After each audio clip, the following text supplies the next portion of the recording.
이름 남겨주기 바랍니다.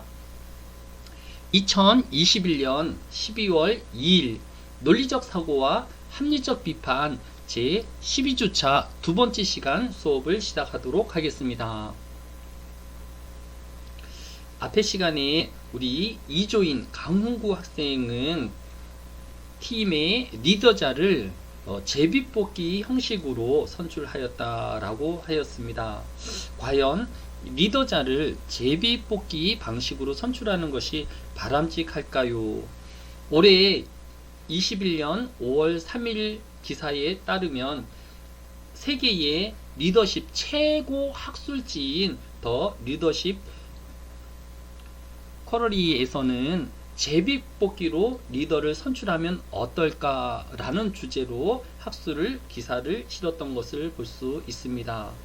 과연 제비뽑기로 대표를 선출하는 것이 이 팀에 또 집단에 유익을 안겨줄 것인지 또 어떤 불이익을 안겨줄 것에 대한 보다 체계적이고 또 깊이 있는 연구를 하였습니다. 자, 우리 반장, 네, 우리 앞에서 잠깐 얘기는 했지만 반장은 국가의 리더자 또 이런 국회의원이나 이런 책임자들을 제비뽑기로 하는 거에 대해서는 반대한다라고 이제 이야기를 했었지요. 네, 맞습니다. 자, 그런데 우리가 대표자가 없는 집단보다는 대표자가 있는 집단이 훨씬 더 효율적이고 체계적인 구조를 갖게 되어진다는 것을 인정하기 때문에 어떻게든 리더자를 세우곤 합니다. 그런데 이 세워진 리더자가 이런 경향으로 흘러가게 되어지면 조직원들은 이제 속절없이 그 폭력적인 지배를 당하게 되어지는데 이런 그 리더자의 일방적인 그런 행태를 우리가 뭐라고 표현하죠?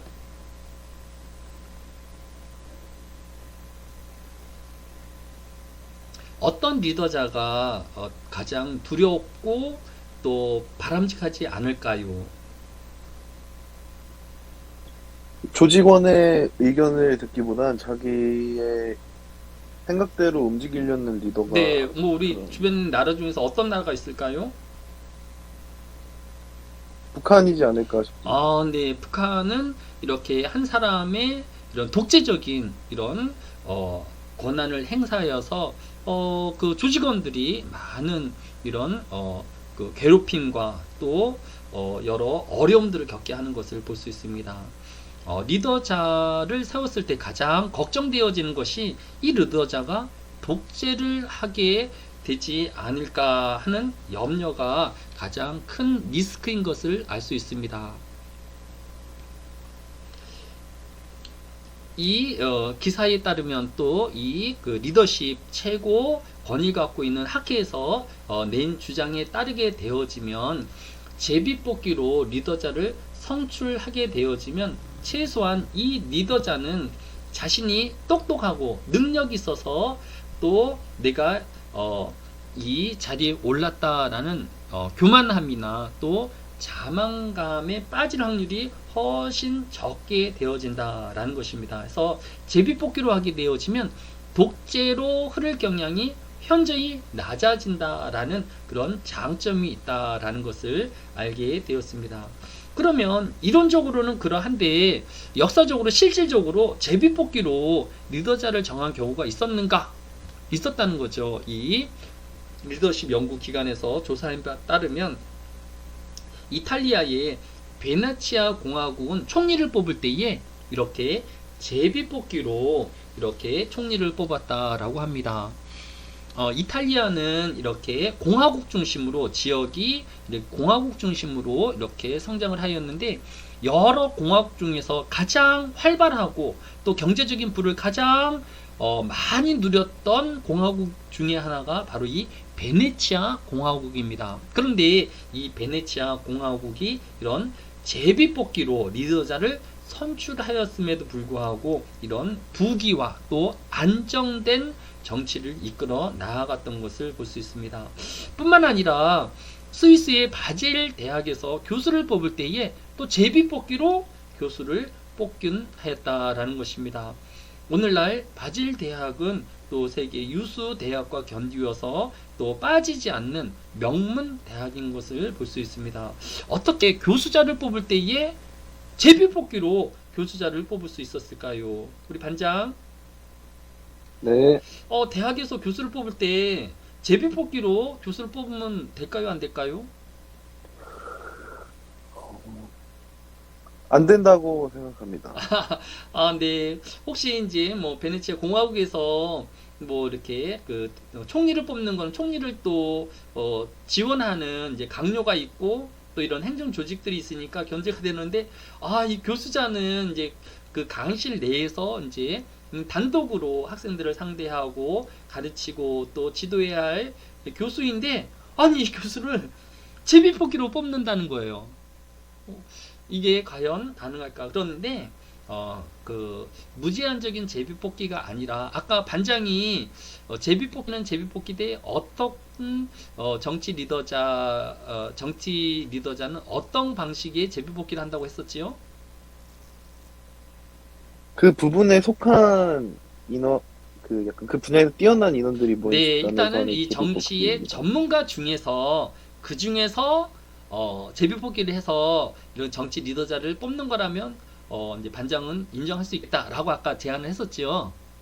네, 네, 마찬가지로 이 스위스의 바질 대학도 이렇게 그 무제한적인 제비뽑기가 아니라 일단 교수의 어떤 자질이라든지 능력이 검증되어진 몇 배수의 사람을 일단 뽑아놓고 그 안에서 제비뽑기를 해서 최종적인 채용을 했다라고 합니다. 이렇게 제비뽑기로 뽑힌 교수자와 그 다음에 또 이 리더자는 이 조직원들에 대해서 좀 더 의견을 경청하려고 하고 또 소통하려고 하는 모습을 보인다라는 그런 결론을 가지고 리더자도 제비뽑기로 뽑자라는 이런 것이 그 일면 타당성이 있다라고 주장한 것을 볼 수 있습니다. 그래서 혹시 여러분들 중에서 많은 팀들이 또 이렇게 서로 팀장을 사양하여서 제비뽑기로 대표를 뽑았는데, 우리 팀 망했다.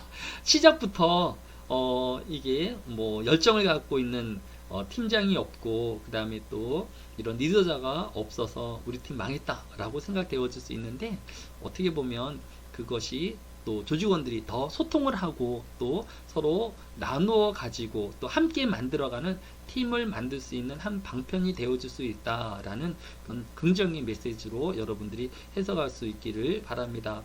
이조도 그렇게 더 많이 소통하고 또 좋은 시너지 효과를 낼 수 있을 거라고 생각되어지는데, 우리 강우 학생도 그렇게 동의를 하나요? 네, 맞습니다. 네, 이조가 다른 팀들에게 본이 되어지고 또 좋은 이런 성과를 올릴 수 있기를 저도 응원하겠습니다. 제가 이제 리더자에 대한 이제 신문을 보다가 경남 메일에서 올바른 리더 선출하기라는 기사를 보았습니다. 먼저 이것을 여러분에게 제공하지 않는 것은 여러분들에게 리더자를 뽑는데 어떤 또 틀을 만들어서 여러분이 그 틀에 또 이렇게 맞추기보다는 자유로운 방법으로 선출을 하고 또 그것에 대한 단점들과 또 비교하는 점들을 생각해 볼 수 있기를 원했기 때문입니다. 이제 소크라테스 시대에 아테네에 이제 리더자를 뽑아야 될 때가 있었는데 두 사람의 후보가 올라왔습니다. 한 사람은 수많은 전투에서 군대를 이끌어 볼 수 있는 그런 장군을 전쟁의 리더자로 이렇게 자원을 했고, 또 한 사람은 이 상인 출신으로 이 아테네 시민에게는 인기는 있었지만 그렇게 뛰어난 전쟁에서의 성과는 없는 사람이 이제 후보로 올라왔습니다. 그런데 최종 투표에서 이렇게 군인의 현장 경험이 있는 사람이 아닌 상인 출신의 사람이 이 아테네를 이끌 장군으로 이렇게 선출이 되었습니다.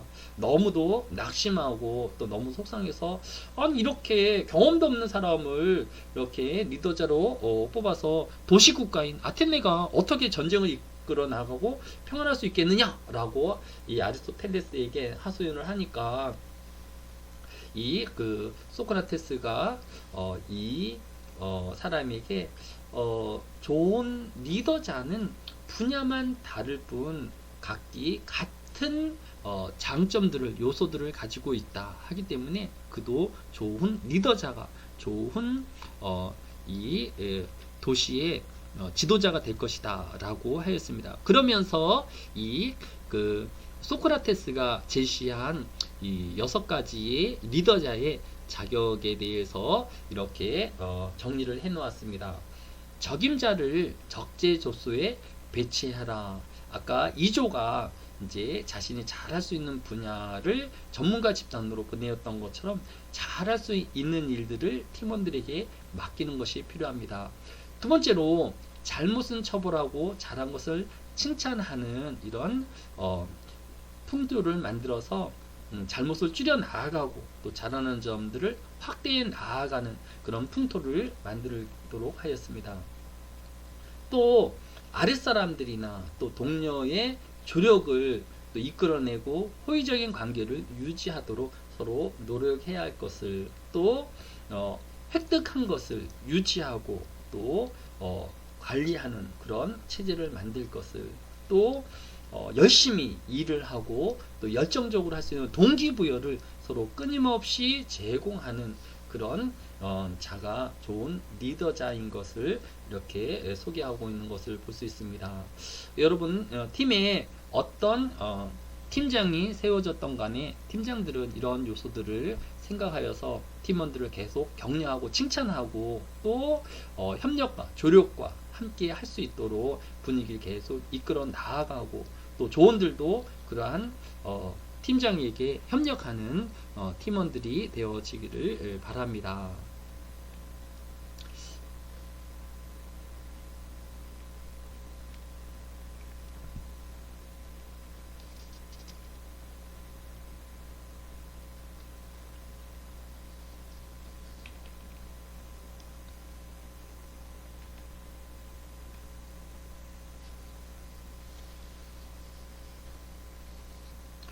우리 이 교재의 의사 결정에 대해서 살펴보도록 하겠습니다. 우리 교재 212페이지 5번째 줄에 보면 교재의 저자는 의사 결정을 할 때에 50년 이상 현장에서 검증되어 논란이 전혀 없었다는 점을 강조하고 있습니다. 첫째, 좋은 의사결정을 하기 위해서는 왜 이런 결정이 필요한지를 분명하게 해라. 두 번째, 대안을 꼭 생각해 보라. 세 번째는 다양한 대안의 결과가 무엇인지를 생각해 보라. 또 결과가 나타날 가능성이 얼마나 큰지 작은지 결과를 예측해 보라. 또 도덕적 책임이나 윤리적 책임이 적절한지를 고려해 보라. 또 결과에 비추어 어떤 대안이 최선인지를 비교해 보라 라고 이야기하고 있습니다. 우리 교재 209페이지 10번째 줄에 보면 이 장의 목적은 어떻게 하면 의사결정을 잘 할 수 있는지를 설명하고 그렇게 연습하는 것에 있습니다. 이 의사결정의 이런 그 루틴으로는 첫째, 목적의식, 두 번째, 정보 수집, 세 번째, 대안 열거, 네 번째, 대안의 결과 예측, 다섯 번째, 대안의 실현 가능성, 여섯 번째, 가치평가, 일곱 번째, 의사결정, 여덟 번째, 평가 및 재투입으로 이렇게 구분하고 있는 것을 볼 수 있습니다. 반장. 네, 교수님. 네, 이 반장이 이제 그 가게를 하려고 해요. 이제 잼 장사를 하려고 하는데 이제 잼을 이제 진열을 해놔야 사람들이 서로 비교해보고 이제 그 다양한 잼들을 구입해 갈 거잖아요, 그죠? 네, 맞습니다. 예, 이제 그 진열대가 이제 크게 이제 두 가지가 있는 거예요. 하나는 한 그 10개 미만의 이제 이런 그 상품을 진열할 수 있는 작은 진열대가 하나가 있고 또한 진열대는 한 20여 가지의 진열 상품을 놓을 수 있는 진열대가 있는 거예요. 그죠? 자, 그렇다면 반장은 어떤 진열대를 구입하는 게 현대인들에게 좀 더 그 좋은, 또 많이 구입할 수 있게 할 수 있을까요? 저는 작은 걸로 사고 싶습니다. 아, 이거 뭐 정보가 센 것 같아. 그, 음, 그 네, 실험을 해보니까 이제 잼을 이제 사람들한테 이제 선택하도록 하는데 6종류의 잼 중에서 하나를 선택하라라고 이제 한 그룹은 해놨고, 다른 한 그룹은 24가지의 잼 중에서 이제 잼을 구입하도록 했는데, 이제 이 사람들이 실질적으로 이 잼을 구입해 가는 것을 통계를 내보니까 6개의 잼만을 진연해 놓은 곳에서는 30%의 사람들이 실질적으로 잼을 구입해 갔어요. 그런데 24종류의 잼을 진열한 곳에서는 사람들이 3%만 구매를 해간 것을 볼 수 있습니다. 자그마치 10배의 매출의 차이가 나타나는 거예요. 자, 반장. 네, 네, 왜 이런 결과가 나왔을까요? 더 다양한 잼을 이렇게 진열해 놓으면 사람들이 호기심에서 한 개 더 사게 되어지고, 또 분명하게 나는 이 잼이다 라고 해서 좀 더 선택이 분명해질 것 같은데, 왜 이런 차이가 났을까요? 저도 그렇게 생각을 해서 약간 고민을 조금 했지만, 그래도 약간 종류가 적어지다 보면, 일단 비교 대상이 많은 것 자체가 저는 선택의 비효율적이라는 결정력을 생각을, 떨어뜨리고 네, 맞습니다. 이제 확신을 이렇게 더 망설이게 되고, 더 고민해보고 또 이렇게 구매를 미루는 이런 형태를 갖게 되어진다는 거죠. 네, 네. 맞습니다. 그래서 우리가 어떤 의사결정을 할 때에는 수많은 가지수를 나열해 놓고 그 중에서 한 가지 선택하는 것은 오히려 의사결정 그을 더 복잡하게 하고, 또 이런 결정력을 또 이렇게 잃어버리는 이런 결과를 갖게 되어지는 것을 볼 수 있습니다. 우리 강훈구 학생도 앞으로 미래의 자신의 직업에 대해서 여러 가지로 생각을 하고 있겠지요. 네, 맞습니다. 네. 그런데 이렇게 항공 서비스 학과가 갈 수 있는 수십만의 영역들을 다 이렇게 나열해 놓고, 아, 이게 더 나을까, 저렇게 나을까라고 비교하게 되어지면 결국은 취업의 시기만 늦춰지고 또 기회도 잃어버리는 경우가 되어질 거다라고 생각해 볼 수 있습니다. 그래서 우리 취업에 대해서도 한 서너 가지 정도, 내가 A, B, C, D 정도를 이렇게 정해놓고 그 중에서 어느 것이 가장 실효성이 높은지, 또 앞으로의 미래의 전망성이 좋은지, 또 내가 어떻게 그 열정적으로 일을 할 수 있는지를 구분하면 훨씬 더 빨리 취업과 또 이런 에너지를 집중할 수 있다라는 것을 보여주고 있습니다. 하기 때문에 우리 이 수업을 듣고 있는 학생들도 이 지구상의 수만 개의 직업군을 막연하게 바라기 보기보다는 한 서너 가지 정도로 내 앞날에 이런 직업이면 좋겠다라는 것들을 설정해 보는 것이 매우 유익할 것이다 라고 생각되어집니다. 우리 강원도 학생도 이제 뭐 지금 2학년이긴 하지만 이제 현장 실습도 나가게 되어지니까 이제 방향에 대해서는 뭐 아까 선배들 말로는 이제 관광 쪽으로 간 사람도 있고 뭐 사무직으로 간 사람들도 있고 한데, 조금 더 이렇게 진로에 대해서 폭을 좀 좁힐 그런 계획이 혹시 있는지요? 네, 있습니다. 아, 네.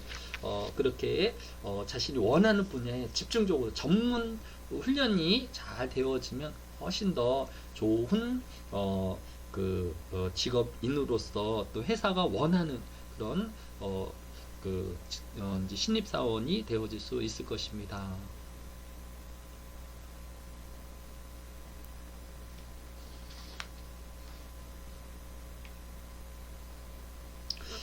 자, 오늘은 이게 의사결정의 모형에 대해서만 우리 좀 생각해 보도록 하겠습니다. 의사결정 모형의 가장 첫 번째 모델에 대한, 지금 강의한 내용은 우리 교재에 없는 내용입니다. 그래서 여러분이 이 의사결정 모형의 그런 큰 틀들만 여러분들이 이렇게 눈에 담아두면 좋을 것 같아요. 의사결정 모형에서 가장 고전적인 모형, 가장 또 일반에 대한 모형 중에 하나는 합리 모형입니다. 이 합리 모형이라는 것은 의사계 결정에 필요한 모든 지식과 정보를 수집하여서 이를 객관적으로 분석, 종합하여 최적의 대안을 선택하는 것이 합리 모델 또는 고전적 모형입니다. 아까 이야기한 것처럼 내가 만약에 직업을 갖는다라고 생각되어지면 이 지구상에 존재하는 모든 직업에 대해서 다 조사를 해보는 거야. 그리고 그 중에서 나에게 가장 맞는 직업을 선택하는 겁니다. 우리 강원구 학생, 네, 교수님. 네, 이제 결혼하게 되어질 텐데, 본인에게 맞는 여자하고 결혼해야 되겠죠. 네, 맞습니다. 네, 결혼했는데 더 좋은 여자 나타나서 후회하거나 물을 수 없잖아요, 그죠? 네, 맞습니다. 그러려면 어떻게 해야 되겠어요? 이 지구상에 있는 모든 여자를 다 만나보고, 그 다음에 탈락시키고 한 여자를 선택해서 결혼하면 되겠죠.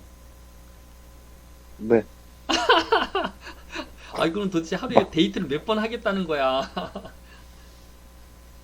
물론 그렇게 하면 후회가 없을 거예요, 그죠? 가장 이상적이긴 한데 현실성이 없는 거죠. 어떻게 네, 맞습니다. 우리나라에 존재하는 모든 여성들과 데이트를 해보고, 또 사실 한 번 데이트로 그 사람을 안다는 것도 사실 어려운 일이고, 그러니까 이 현실성이 좀 없는 거죠. 그래서 이 첫 번째 합리 모형은 이상적이긴 하나 현실성이 떨어진다라는 이런 단점을 가지고 있는 것을 볼 수 있습니다.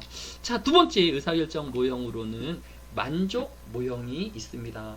다른 말로는 행정가 모형이라고 하는데, 조직의 의사결정과 관련된 실제 현실에 맞는 보다 현실적인 의사결정 모형이라고 할 수 있습니다.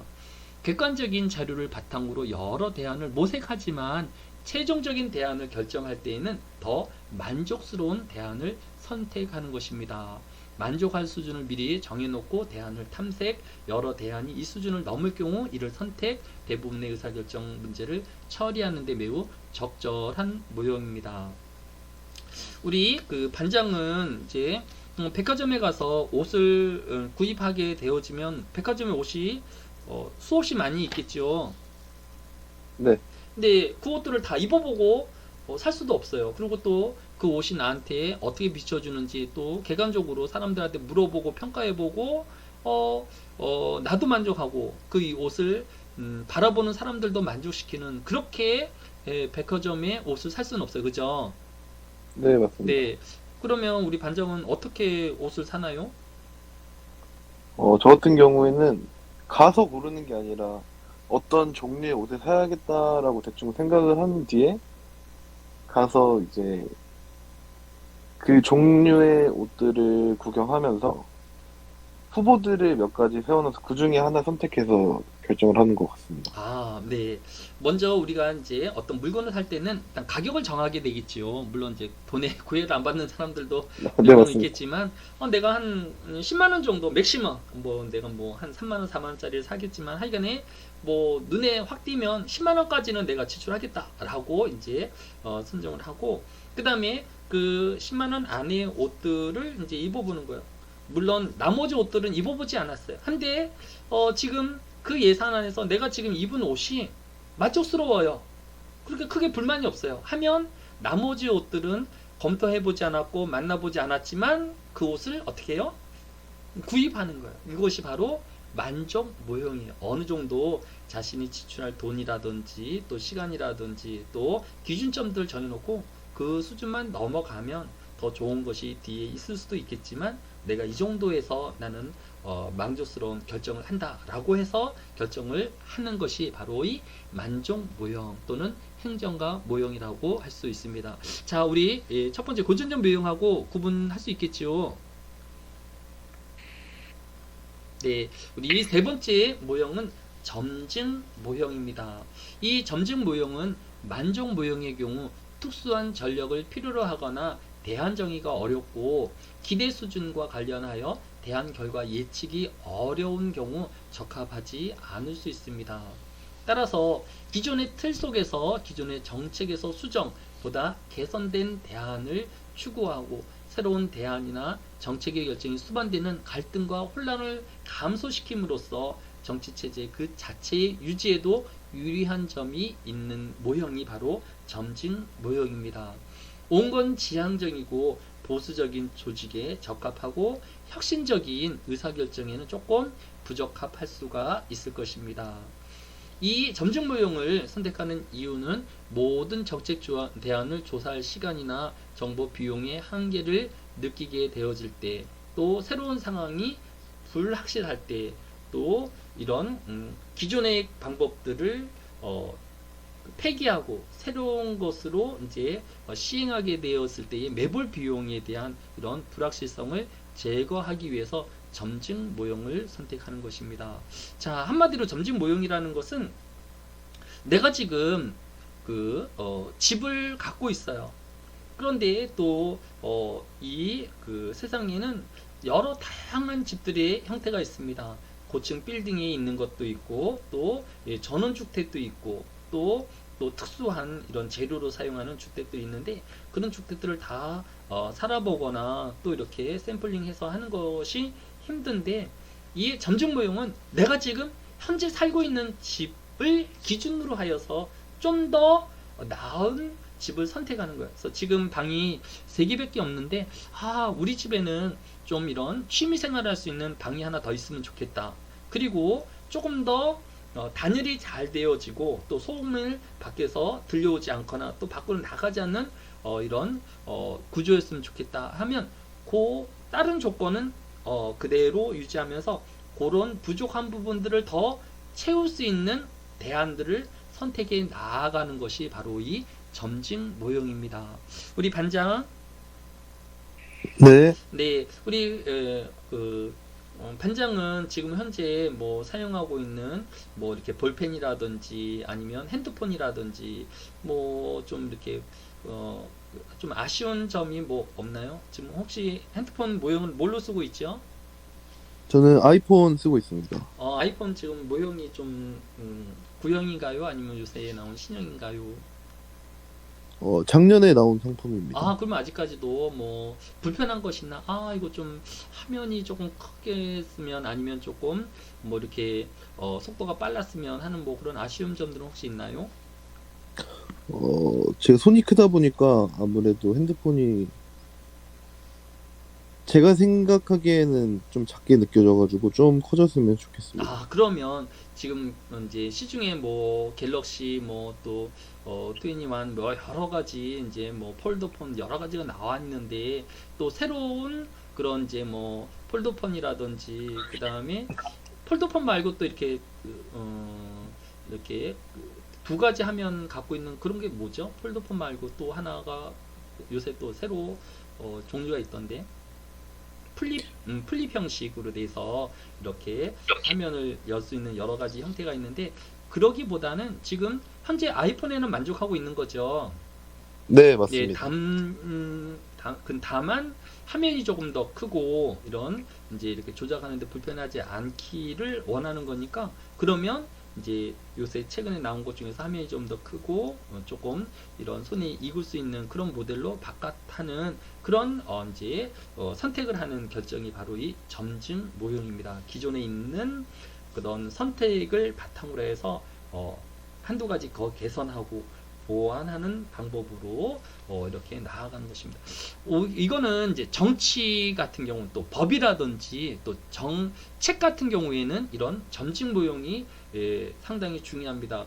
한 번도 해보지 않은 것을 했을 때 뭐 잘 되면 뭐 성공이지만 잘 안 되면 이거는 피해를 예측할 수도 없기 때문이다 해서, 지금에 있는 정책을 뭐 버리고 새로운 정책을 하기보다 그 정책에서 부족한 부분들은 채우고, 또 개선해야 될 부분들을 개선해서 이렇게 하는 것이 좀 더 좋은 모형이라고 할 수 있습니다. 하기 때문에 이런 큰 변화는 없지만 점진적인 변화를 일으켜 나아갈 수 있는 이런 의사 선택 방법 중에 하나가 점증 모형이라고 할 수 있습니다. 다음으로는 혼합 모형을 이야기할 수 있습니다. 이 혼합 모형은 합리 모형과 점진 모형을 혼합한 것인데 사회의 지도 체제에 대한 조직 원칙까지 발전하게 되어지고 단기적인 변화를 동시에 이룰 수 있는 모형이라고 할 수 있습니다. 하지만 새로운 모형이 아니라 이런 절충적인 모형이기 때문에 큰 색깔의 특징이라든지 이런 것들은 없는 그런 단점이 있는 것을 이제 볼 수 있습니다. 다음으로는 최종 모형인데 만족 모형과 점진 모형의 이제 보수적인 의사를 비판하여서 최적치를 추구하는 모형이라고 할 수 있습니다. 마지막으로 이제 이게 지금 모형 중에서 마지막으로 이제 쓰레기 모형이라는 의사 선택 방법이 있습니다. 이것은 아까 이제 리더자를 제비뽑기로 뽑는 것처럼 모든 대안 중에서 무작위로 이제 의사 선택을 하는 방법입니다. 반장, 네. 의사결정을 하는데 쓰레기통 모형이라고 얘기한 그냥 어떤 결정을 그냥 뭐 제비뽑기 하듯이 의사결정하는 거에 대해서 어떻게 생각해요? 그건 조금 아니라고 생각합니다. 어, 강구 학생은 그런 결정을 할 일은 죽었다 깨나도 없을까요? 이게 정말 다 모두 괜찮은 선택이면은 그렇게 할 수 있겠지만 그렇지 않고서는 없을 것 같습니다. 아, 그래요? 혹시 여행을 가려고 하는데 특별하게 뭐 어떤 여행의 목적지가 있는 것도 아니에요. 그냥 단지 현실에서 좀 이탈하고 싶을 뿐이에요. 그랬을 때에 그냥 즉흥적으로 이제 제비뽑기에서 내가 어떤 도시라든지 어떤 지역이라든지 이런 것들을 이제 그렇게 제비뽑기에서 그렇게 여행을 하는 건 어떻게 생각해요? 근데 그 제비 뽑기의 기준을 고기를 제가 제 조건에 맞춰서 설정한 다음에 제비를 돌릴 것 같습니다. 물론 이제 그 제비를 갑자기 뭐 아프리카 오지로 지금 뭐 1박 2일로 갈 수는 없으니까 뭐 이렇게 가능한 이제 뭐 이렇게 경기도권의 어떤 뭐 이렇게 도시들을 나열해 놓고 그 중에서 뭐 아무거나 이렇게 선택한다든지 이런 방법이나 또 내가 이제 밥을 먹으려고 하는데 딱히 뭐 어떤 한 음식이 땡기지 않는 거예요. 그럴 때는 어떻게 합니까? 그럴 땐 제비 뽑기를 돌려도 될 것 같습니다. 네, 그렇게 이런 어떤 특별한 목적지가 있는 것이나 또 어떤 특별한 뭐 우리가 그렇다고 해서 뭐 지금 뭐 보시탕을 못 먹는 사람이 보시탕을 먹는 게 아니라 일반적으로 뭐 김치찌개를 할 거냐, 뭐 돈가스 먹을 거냐, 뭐 냉면 먹을 거냐, 이거 몇 가지잖아요, 그죠? 음식이 우리가 통상적으로 먹는 거. 그 중에서 뭐 딱히 내가 먹고 싶은 음식이 없고 한다라고 하면 도전할 또 그런 용기나 그런 형광이 아니라고 하면 그냥 뭐 랜덤하게 해서 먹는 것도 방법일 수 있겠지요. 같이 이제 친구들 가면 그냥 너가 먹는 거 나도 먹을게 해서 그 친구가 선택한 거 같이 먹는 이런 의사 결정의 방법도 있을 수 있다라는 것을 또 보여주고 있는 것을 볼 수 있습니다. 자, 이번 시간에는 이제 의사 결정에 대한 이제 간단한 소개